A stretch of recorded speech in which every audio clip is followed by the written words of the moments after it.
Hello investor, this side CA Vipul Shah. आज अब हम बात करेंगे पीएसयू बॉन्ड क्या होते हैं और उसमें इन्वेस्ट करना चाहिए कि नहीं, आपके पोर्टफोलियो में होना चाहिए नहीं, एंड उसमें और एफडी में डिफरेंस क्या है।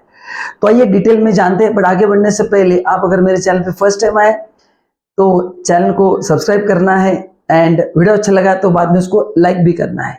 And meanwhile if you want to open free demat account, मैंने नीचे लिंक दिया, उसको क्लिक करके you can open free demat account. तो चलिए जानते हैं डिटेल में पीएसयू बॉन्ड्स होते क्या है और उसका बेनिफिट क्या है।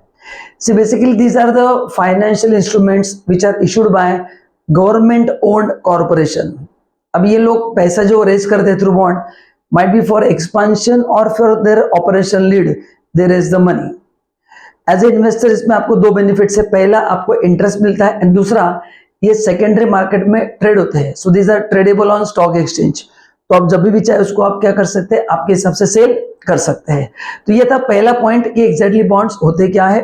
Now if I talk about the advantages कि इसमें हमने इन्वेस्ट क्यों करना चाहिए। सबसे बड़ा एडवांटेज है ये इशूड बाय गवर्नमेंट है, तो ये बहुत स्टेबल रहते हैं, रिस्क कम रहता है, रेट ऑफ इंटरेस्ट रिजनेबल होता है।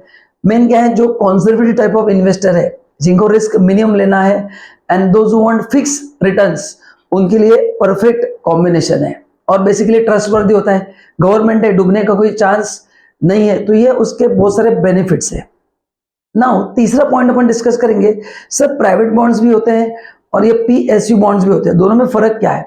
सिर्फ private bonds are issued by corporation, वहां पर रिस्क ज्यादा रहता है as compare to government own corporation. तो risk point of view, yes private bonds are more risky and these are issued by any companies. ठीक है, ये bonds government own corporation issue करता है, तो यहाँ पर रिस्क थोड़ा कम रहता है। नाउ नेक्स्ट पॉइंट इज, अगर आपको ये बॉन्ड्स खरीदना है तो कैसे चेक करेंगे, व्हाट आर द पैरामीटर। सबसे बड़ा पैरामीटर है रेटिंग। इसका क्रेडिट रेटिंग होता है, क्रिसिल है, केयर है, ऐसे बहुत सारे हैं जो, देन आईसीआरए है, ऐसे बहुत सारे ऑर्गेनाइजेशन है जो उसका रेटिंग करते हैं।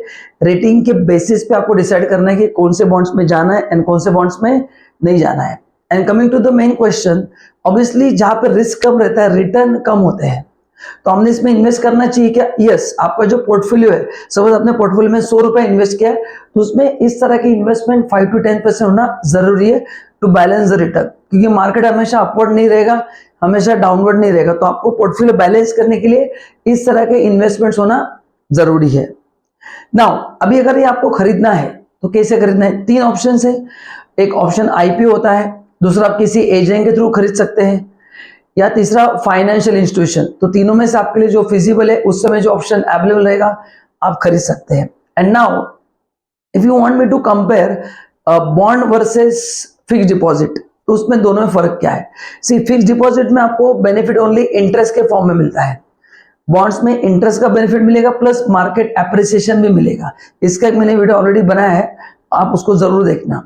तो बॉन्ड में आपको दो बेनिफिट्स मिलते हैं, क्योंकि वो सेकेंडरी मार्केट में ट्रेड होते हैं, तो उसमें आपको बेनिफिट मिलता है।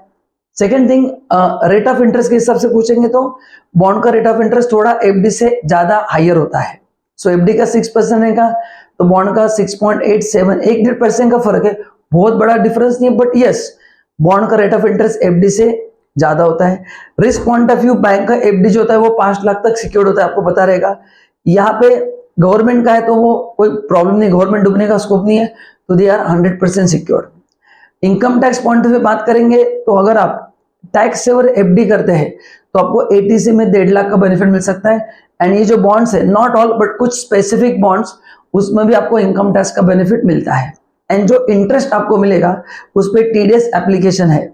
जैसे इनकम टैक्स में जो अपने अगर बैंक में अपने एफडी किया है उस पर 40,000 साल का ऊपर इंटरेस्ट है तो टीडीएस कट होगा, एंड अगर आप सीनियर सिटीजन है तो 50,000 के ऊपर कट होगा। बट बॉन्ड्स के लिए लिमिट कम है, 10,000 के ऊपर टीडीएस कट होता है। एंड कुछ ऐसे भी बॉन्ड्स है जहां पे टीडीएस अप्लाई नहीं होता है। तो बॉन्ड लेते समय आपको चेक करना है what are the TDS provision, because it varies from bond to bond. तो गाइस वीडियो अच्छा लगा तो लाइक जरूर करना, और ऐसे और अपडेट्स के लिए हमारे चैनल को फॉलो करना है। Thank you so much, bye bye.